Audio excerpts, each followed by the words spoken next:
हाँ जी। तो पिछले वाले लेक्चर में हमने डिटर्मिनेंट का मल्टीप्लिकेशन पढ़ा था, है ना, कि कैसे उसको मल्टीप्लाई कर सकते हैं। तो फिर वहाँ पे हमने देखा कि जिस फैशन में मैट्रिसेस का मल्टीप्लिकेशन होता है रो बाई कॉलम, वैसे भी किया जा सकता है। और उनके अलावा जो 3 तरीके हैं, row by row, column by column या कॉलम बाई रो, वैसे भी कर सकते हैं। ठीक है। क्वेश्चन जो पूछे जाते हैं वो थोड़ा उल्टा क्वेश्चन होता है, मतलब 2 डिटर्मिनेंट का मल्टीप्लिकेशन लिखा होता है और उसको फिर हमें 2 अलग अलग डिटर्मिनेंट में स्प्लिट करना होता है। ये बताना होता है कि ये कौन से 2 डिटर्मिनेंट का मल्टीप्लिकेशन है। ठीक है। तो ऐसा एक एग्जांपल हम लोग पिछले वाले वीडियो में किए थे। अभी दूसरा देखो। तो ये दूसरा जो क्वेश्चन है, अब देखो पढ़ो क्या है। प्रूव करना है, थर्ड ऑर्डर का डिटर्मिनेंट है a माइनस बी का होल स्क्वायर, b माइनस सी का होल स्क्वायर और c माइनस ए का होल स्क्वायर। ठीक है। ऑब्वियसली ऐसा बड़ा बड़ा एलिमेंट है तो डायरेक्ट तो हम लोग एक्सपेंड करने से बचेंगे, हमेशा प्रॉपर्टी का यूज करेंगे। अच्छा, प्रॉपर्टी में भी कहीं पे ऐसा भी कुछ समझ नहीं आ रहा है कि ऐड वैड करके या कॉमन भी कुछ नहीं दिख रहा है। ठीक है। किसी एक रो में या कॉलम में कुछ मल्टीप्लाई करके दूसरे रो कॉलम में ऐड करने जैसा भी कुछ समझ नहीं आ रहा है। तो एक हिंट जो हमें दिख रहा है कि हर एक एलिमेंट में ऐसा 3 एलिमेंट का सम लिखा हुआ है, तो मे भी कि ये 2 अलग अलग डिटर्मिनेंट का क्या हो, मल्टीप्लिकेशन हो। ठीक है। तो वैसे ज़रा सोचा जाए एक बार। तो मैं लिखता हूँ इधर लेफ्ट हैंड साइड बराबर थर्ड ऑर्डर के 2 डिटर्मिनेंट का मल्टीप्लिकेशन। ठीक है, ऐसा हो सकता है। अच्छा, मैंने बोला था कि हमेशा तुम रो बाई कॉलम सोच के चलो। ठीक है।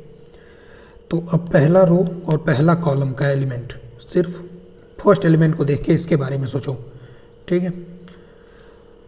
तो 1 कैसे मिलेगा, अभी 1 इंटू 1 आ गया। अब कोई सोचेगा सर 5 इंटू 1/5 भी तो 1 आ जाएगा, तो 5 इंटू 1/5 क्यों नहीं लिया? अरे मोस्ट ऑब्वियस चॉइस तो यही है, 1 इंटू 1। अब इससे सेट होगा तो ठीक है, नहीं होगा तो कुछ और देखेंगे। ठीक है ना। तो ऐसा ज़बरदस्ती का दिमाग लगाने का ज़रूरत नहीं है इसमें। ओके। तो 1 इंटू 1 ऐसा हो गया। फिर आया ए स्क्वायर।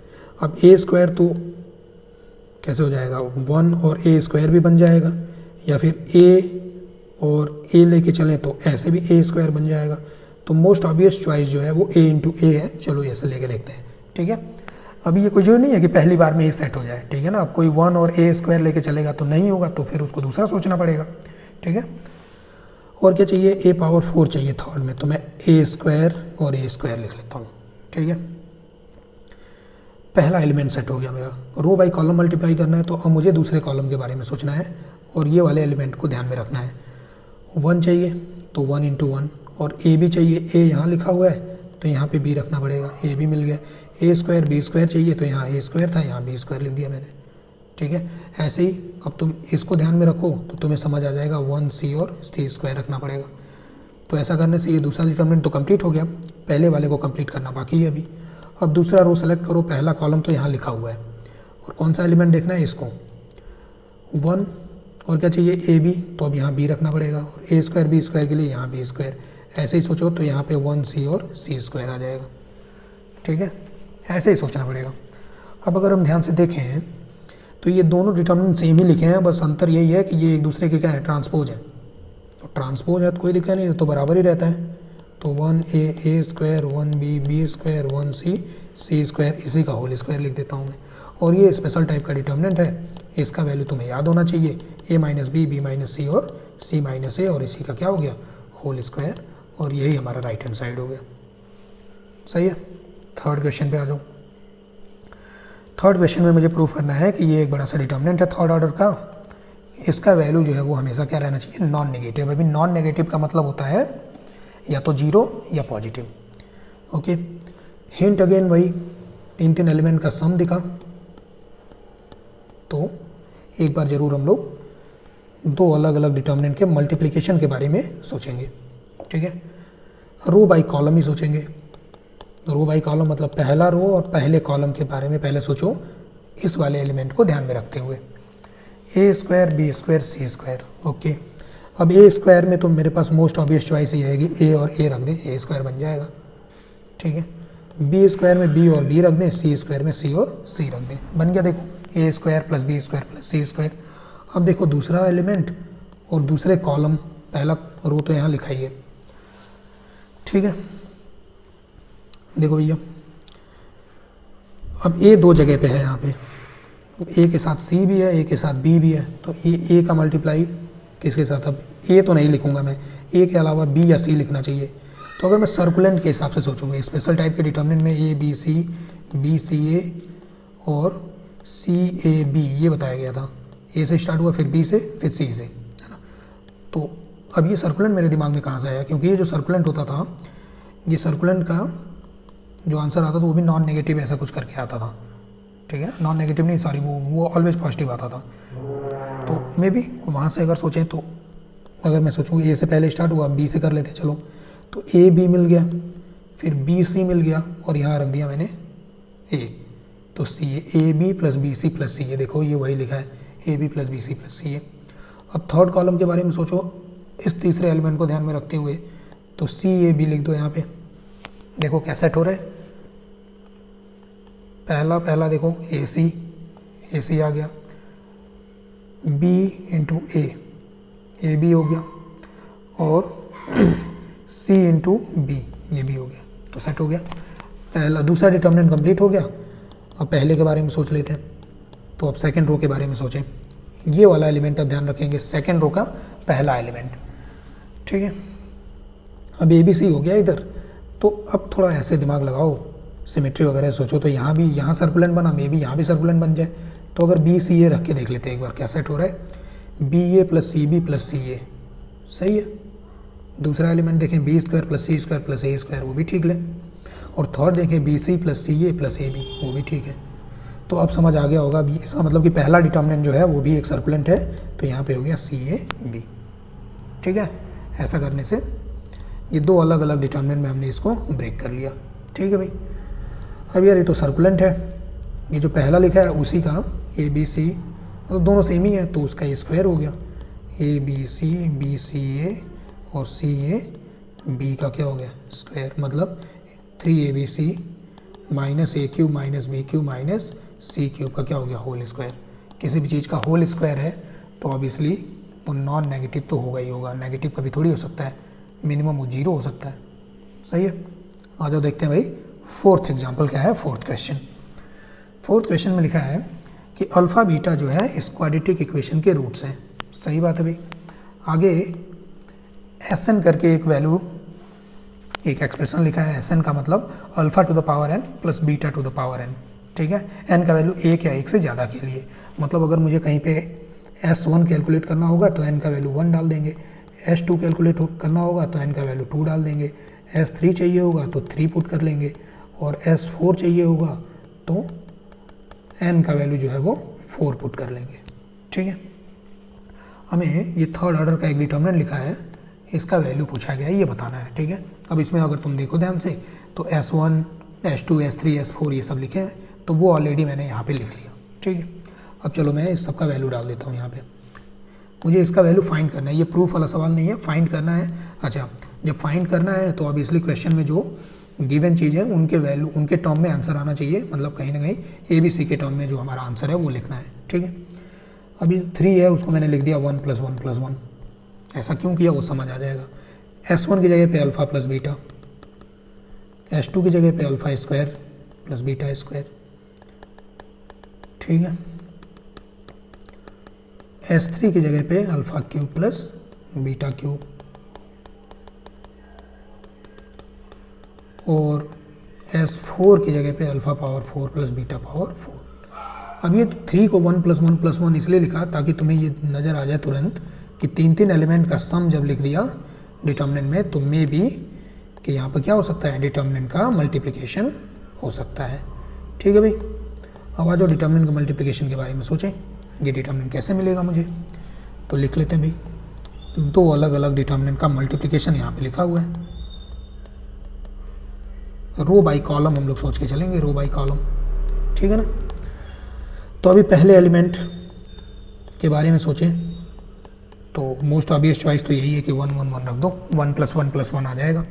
उसके बाद अब सेकेंड डिटर्मिनेंट का दूसरा कॉलम सोचो, 1 + अल्फ़ा प्लस बीटा चाहिए तो ये ऐसे रख दिया, उसके बाद 1 अल्फ़ा स्क्वायर बीटा स्क्वायर चाहिए तो ये हो गया, ठीक है।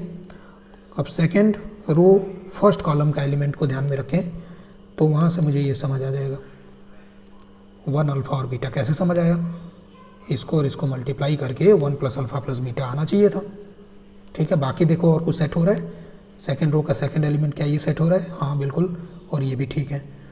अब अगर इसके बारे में सोचें तो थर्ड रो और फर्स्ट कॉलम मल्टीप्लाई करके ये मिलना चाहिए, तो तुम्हें समझ आएगा कि क्या होना चाहिए ये चीज़। अब तुम देखो ध्यान से, ये दोनों सेम ही लिखा हुआ है, 1 1 1 1 alpha beta 1 alpha square beta square, है ना, एक दूसरे का ट्रांसपोज ही है बस, और कुछ नहीं है। तो इसका मतलब ये हो गया 1 1 1 1 अल्फ़ा बीटा और 1 अल्फ़ा स्क्वायर बीटा स्क्वायर का क्या हो गया, होल स्क्वायर। अब तुम इसको एक्सपेंड कर लो, अब ये आसान है, और एक्सपेंड करके अल्फ़ा बीटा के टर्म में आंसर आएगा, अल्फ़ा प्लस बीटा बराबर माइनस बी बाई ए, और अल्फ़ा इंटू बीटा बराबर सी बाई ए, तुम पुट करना और ये खुद करना। ओके, तो मल्टीप्लिकेशन ऑफ डिटर्मिनेंट पढ़ने के बाद में उसी के बेसिस पे इंपॉर्टेंट दो फार्मूले हैं मेरे पास, ठीक है। ये दो फार्मूले हम लोग को समझने हैं। पहला फार्मूला क्या है वो देखो, पहला फार्मूला ये है कि अगर दो स्क्वायर मैट्रिसेस है सेम ऑर्डर के, ठीक है, तो उनके मल्टीप्लिकेशन का डिटर्मिनेंट उन दोनों के अलग अलग डिटर्मिनेंट का मल्टीप्लिकेशन हो जाएगा। अब a इंटू बी का डिटर्मिनेंट बराबर determinant of a into determinant of b, ऐसे भी लिख सकते हैं। मतलब सामान्य भाषा में ऐसे बोले तो दो, मान लो कि थर्ड ऑर्डर के, मान लो दो हमारे पास थर्ड ऑर्डर के क्या लिखे हैं, मैट्रिक्स लिखे हैं। मान लो पहले का नाम a है और दूसरे का नाम b है। कोई बोले कि a इंटू बी का डिटर्मिनेंट बताओ, तो एक तरीका ये है कि तुम दोनों मल्टीप्लाई करो, a इंटू बी करो, फिर उसके बाद डिटर्मिनेंट सॉल्व करो, या फिर तुम पहले ही a का डिटर्मिनेंट सॉल्व कर लो, b का डिटर्मिनेंट सॉल्व कर लो, और उन दोनों डिटर्मिनेंट को ही आपस में मल्टीप्लाई कर दो, तो a इंटू बी का डिटर्मिनेंट मिल जाएगा, ठीक है। अच्छा, ऐसा हुआ क्यों? क्योंकि अगर तुम्हें याद हो तो डिटर्मिनेंट का और मैट्रिसेस का दोनों का मल्टीप्लिकेशन जो है वो सिमिलर फैशन में है, ठीक है। एक ही तरीके से हम लोग दोनों को मल्टीप्लाई कर सकते हैं, तो वहाँ से ये प्रूफ हो सकता है, ठीक है ना। जिस प्रकार से मैट्रिसेस का मल्टीप्लिकेशन है उसी प्रकार से डिटर्मिनेंट का भी मल्टीप्लिकेशन, दोनों में अंतर ही नहीं है कोई। तो चाहे तुम डिटर्मिनेंट का मल्टीप्लाई करो अलग अलग, या मैट्रिक्स का मल्टीप्लाई करके फिर उसका बाद में डिटर्मिनेंट लो, एक ही बात है, ठीक है। इसको याद रखेंगे। मतलब अभी तीन डिटर्मिनेंट है अपने पास, मान लो तीन मैट्रिसेस है ए बी और C, A into B into C का डिटर्मिनेंट हो जाएगा determinant A into determinant B into determinant C, ऐसा करके चार होते ए बी सी डी, तो हो जाता determinant A into determinant B into determinant C. समझ आ रहा है, ठीक है। दूसरा क्या है, सेकंड फार्मूला देखो, सेकंड फार्मूला बहुत इंपॉर्टेंट है। सेकंड फार्मूला ये है कि अगर अपने पास कोई डिटर्मिनेंट लिखा हुआ है, ठीक है, मान लो डी डिटर्मिनेंट है, ये डिटर्मिनेंट डी डिटर्मिनेंट, अभी डी डिटर्मिनेंट के हर एक एलिमेंट को उनके खुद के कोफैक्टर द्वारा रिप्लेस कर दिया जाए, ठीक है। जैसे एग्जांपल में मैंने ये डिटर्मिनेंट जो लिखा है, मैंने पहले एलिमेंट की जगह पे पहले का कोफैक्टर लिख दिया, दूसरे की जगह पे दूसरे का कोफैक्टर, तीसरे की जगह पे तीसरे का कोफैक्टर, हर एक एलिमेंट को उनके खुद के कोफैक्टर द्वारा रिप्लेस कर दिया, तो वो एक अलग डिटर्मिनेंट बनेगा। उसको मैंने डी सी से रिप्रेजेंट कर दिया, D C, C for cofactor, ठीक है। तो यार ये भी तो एक डिटर्मिनेंट है, इसका भी खुद का कुछ वैल्यू होगा, तो वो क्या होगा, वो ये होगा डी सी बराबर डी का पावर n माइनस वन, जहाँ पर n क्या है, ऑर्डर है, सही है। अगर थर्ड ऑर्डर है, n का वैल्यू 3 है, तो जो ओरिजिनल डिटर्मिनेंट था उसका स्क्वायर हो जाएगा। अगर डिटर्मिनेंट फोर्थ ऑर्डर का है तो जो ओरिजिनल डिटर्मिनेंट था उसका पावर जो है वो 3 हो जाएगा। बात समझ में आ रहा है? इसका प्रूफ देखो, थर्ड के लिए, थर्ड ऑर्डर के लिए मैं इसका प्रूफ करा रहा हूँ, बाकी तुम इसका जनरलाइज प्रूफ भी खुद कर सकते हो, ये ज़रूरत नहीं है उसको करने का, ठीक है। थर्ड ऑर्डर का प्रूफ देख लेते हैं। जो अब मेरे पास थर्ड ऑर्डर का एक डिटर्मिनेंट है और मैंने क्या किया, एक अलग से डिटर्मिनेंट बनाया डीसी करके। वो डीसी डिटर्मिनेंट मैंने कैसे बनाया, तो जो हर एक एलिमेंट है उन एलिमेंट्स को मैंने उनके खुद के कोफैक्टर द्वारा रिप्लेस कर दिया। अब मुझे इन दोनों डिटर्मिनेंट को आपस में मल्टीप्लाई करना है। अभी अभी हम लोग पढ़े हैं मल्टीप्लिकेशन ऑफ डिटर्मिनेंट क्या कैसे होता है, ठीक है।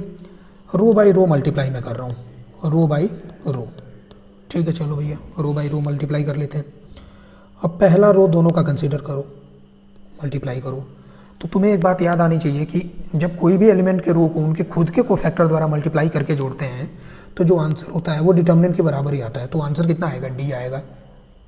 ठीक है ना। ये मैं लिखूंगा A11C11 plus A12C12 plus A13C13, तो ये डिटर्मिनेंट के ही तो बराबर होगा।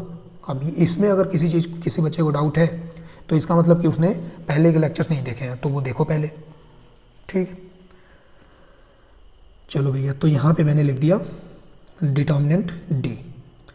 अब अगर मैं पहला रो और दूसरे वाले का दूसरा रो सेलेक्ट करूँ तो इसमें क्या होगा कि पहला रो का एलिमेंट और दूसरे रो का कोफैक्टर है, तो ये वैल्यू आ जाएगा 0 के बराबर।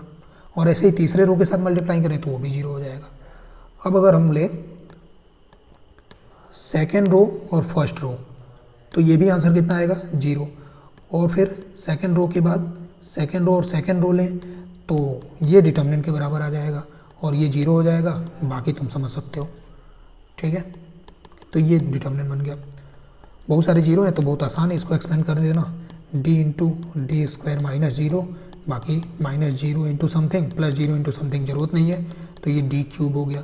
डी इंटू डी सी का वैल्यू क्या हो गया, डी क्यूब, डी कैंसिल हो जाएगा तो डी सी बराबर डी स्क्वायर आ जाएगा थर्ड के लिए। ठीक है, इसी को अगर जनरलाइज कर दिया जाए एन ऑर्डर के लिए, फॉर एन ऑर्डर,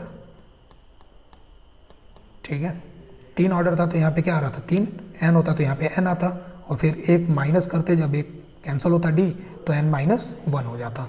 ठीक है, तो मतलब we can write D C बराबर determinant of original D power N minus 1। ठीक, आ जाओ इसके बेसिस पे एग्जांपल देख लो। पहला एग्जांपल क्या है, ये प्रूव करना है थर्ड ऑर्डर का एक डिटर्मिनेंट है 3abc minus A cube minus B cube minus C cube का होल स्क्वायर प्रूव करना है। ये चीज़ देखते ही तुम्हें हिंट लगना चाहिए ये किसका वैल्यू होता है, ये सर्कुलेंट का, ए बी सी बी सी ए और सी ए बी का वैल्यू होता है ये।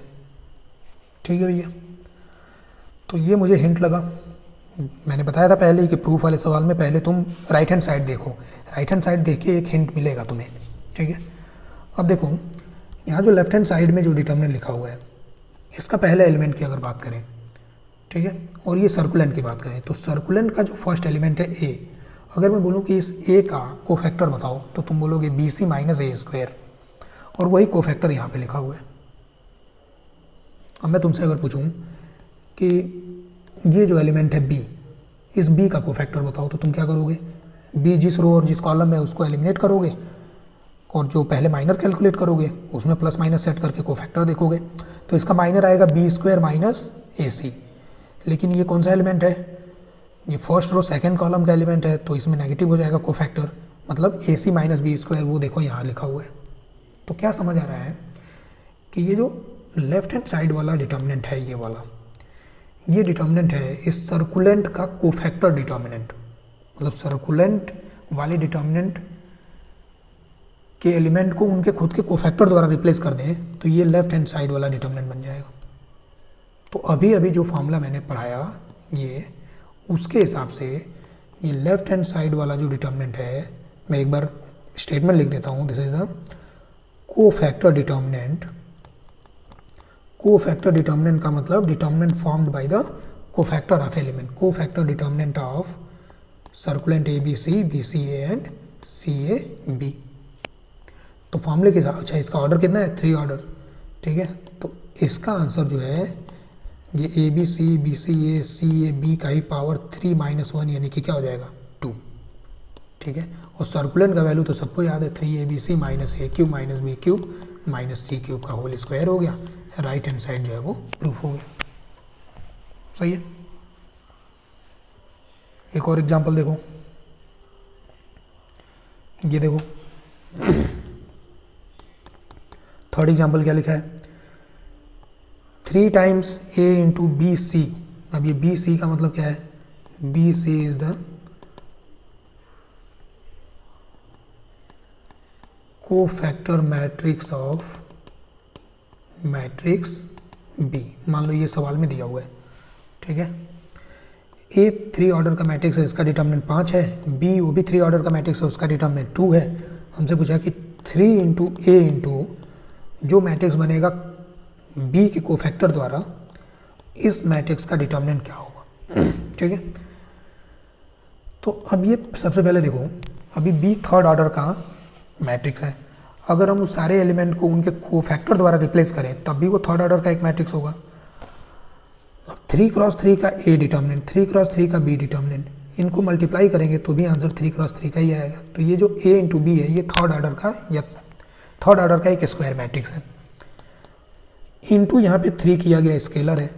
तो अगर तुम्हें याद हो, एक बहुत पहले हमने फॉर्मूला पढ़ा था, उसके हिसाब से ये जो 3 बाहर जाएगा 3 बार, 3 का power 3 into determinant of A into B C रह जाएगा। अब ये दो अलग अलग मैट्रिसेस का मल्टीप्लिकेशन, अगर तुम्हें फार्मूला याद हो, ये अलग अलग, इसको हम लोग ऐसे भी कर सकते हैं। अभी इसके ऊपर हम लोग फार्मूला ये पढ़े थे, ये वाला, ठीक है। तो ये तो हो गया 27, ए का डिटर्मिनेंट 5 दिया हुआ है, बी सी हो जाएगा बी डिटर्मिनेंट का पावर जितना ऑर्डर है 2 है, सॉरी ऑर्डर 3 है, तो 3 - 1 पावर कितना 2, सही है। तो ये 2 का स्क्वायर हो गया 4, यहाँ 5, यहाँ 27, 27 × 20 540, ये आंसर हो गया, ठीक है। इस लेक्चर का आखिरी सवाल ये देख लो, प्रूव दैट, ऐसा एक डिटर्मिनेंट लिखा हुआ है और एक डिटर्मिनेंट बराबर एक दूसरा डिटर्मिनेंट प्रूव करना है, ठीक है। ये वाला डिटर्मिनेंट जो लेफ्ट हैंड साइड वाला लिखा है, ये अभी अभी हमने पहले वाले क्वेश्चन में किया था। ये जो हमारा सर्कुलेंट होता है A B C B C A C A B, उसी का कोफैक्टर डिटर्मिनेंट है ये। तो खैर इतना तो पता चल ही गया भाई कि लेफ्ट हैंड साइड वाला जो डिटर्मिनेंट है, अगर मैं यही वाला डिटर्मिनेंट लिखूं दोबारा यहाँ पे, ठीक है, तो इसका वैल्यू किसके बराबर हो जाएगा, ये अगर मैं इसको डी सी बोलूँ तो डी ये किसके कोफैक्टर का था, ये सर्कुलेंट जो था हमारा A B C B C A B, इसी का कोफैक्टर लिखा है, तो इसका स्क्वायर हो गया। अब स्क्वायर हो गया तो इसको फिर अलग अलग पार्ट में ब्रेक कर दो, A B C A B into A B C A B. अब ये पहला डिटर्मिनेंट और ये दूसरा डिटर्मिनेंट, इसको मल्टीप्लाई करके मुझे ये राइट हैंड साइड वाला डिटर्मिनेंट लेके आना है, ठीक है। तो देखो भैया, पहला एलिमेंट पे फोकस करो, ए स्क्वायर लिखा है, तो चलो यहाँ तो ए स्क्वायर मिल जाएगा। मैं रो बाई कॉलम मल्टीप्लाई के बारे में सोच रहा हूँ, ठीक है। लेकिन जब रो बाई कॉलम मल्टीप्लाई करेंगे तो आगे तो बी स्क्वायर भी आएगा, अब बी स्क्वायर तो यहाँ लिखा नहीं है, उसके आगे सी स्क्वायर भी आएगा, वो भी नहीं लिखा है, तो अब क्या करें इसमें। तो अब इससे मुझे ये तो चीज़ ये समझ आ रही है कि ये जो बी वाले मतलब ए स्क्वायर के अलावा जो टर्म्स आ रहे हैं उनको एलिमिनेट करना है। तो मैं क्या करता हूँ, ये जो पहला सर्कुलेंट है इसको छोड़ देता हूँ as it is, A B C A B.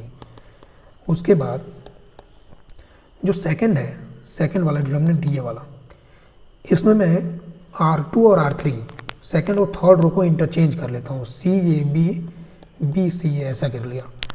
लेकिन अब तुम्हें याद होगा कि जैसे हमने इंटरचेंज किया तो एक तो माइनस का साइन आएगा, अब वो जो माइनस का साइन है वो यहीं लगा देते हैं हम लोग।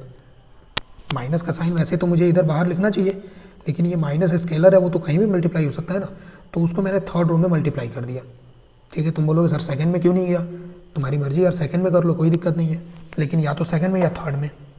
अब इससे फ़ायदा क्या हुआ, देखो मल्टीप्लाई करके, जब हम रो बाई कॉलम मल्टीप्लाई करेंगे तो अब जो है मुझे सिर्फ और सिर्फ ए स्क्वायर ही मिलेगा। देखो ध्यान से, A square plus B C और माइनस बी सी। फर्स्ट और सेकंड कॉलम उठाएं तो A B plus A B 2ab minus C square आ गया, तो 2ab माइनस सी स्क्वायर भी चाहिए मुझे, देख लो, समझ आ रहा है। तो अब ये सेट हो गया है, क्या मिला, ए square 2ab minus C square, और थर्ड कॉलम उठाएं तो ए C minus A C cancel हो जाएगा, बी स्क्वायर आ जाएगा, ठीक है। फिर row by column second row और फर्स्ट कॉलम लो, A B minus A B cancel, C square बचेगा, B square plus A C minus A C cancel, B C plus B C 2bc minus A square. Third row first column उठाओ, 2ac minus B square, B C A square minus B C, तो A square C square plus A B minus B C, ये हो गया, ठीक है। अब तुम बोलोगे सर ये तो प्रूफ हुआ ही नहीं, ये तो कुछ अलग ही आ गया, जो राइट हैंड साइड में चाहिए वो तो नहीं आया। बिल्कुल वही है, एक बार क्या कर लो, ट्रांसपोज ले लो। ट्रांसपोज लेने से तुम्हें पता है डिटर्मिनेंट का वैल्यू चेंज नहीं होता है, ठीक है। तो ट्रांसपोज लेते ही वो जो है RHS के बराबर आ जाएगा, ठीक है। तो अभी आज के लेक्चर में हमने पढ़ा कि डिटर्मिनेंट का मल्टीप्लिकेशन कैसे होगा, उसके बेसिस पे सवाल कैसे करेंगे, और इसके पीछे हमने पढ़ा था फैक्टर थ्योरम क्या होता है, और मल्टीप्लिकेशन के बेसिस पे हमने दो फार्मूले बनाए। एक फार्मूला था a इंटू बी का डिटर्मिनेंट बराबर determinant a into determinant b, अगर a और b दोनों का ऑर्डर सेम है तब। और दूसरा था dc बराबर d का पावर n माइनस 1, जहाँ पर dc है को फैक्टर डिटर्मिनेंट, ठीक है, और n है ऑर्डर।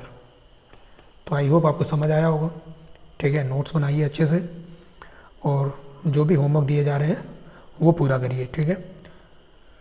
Okay, thank you.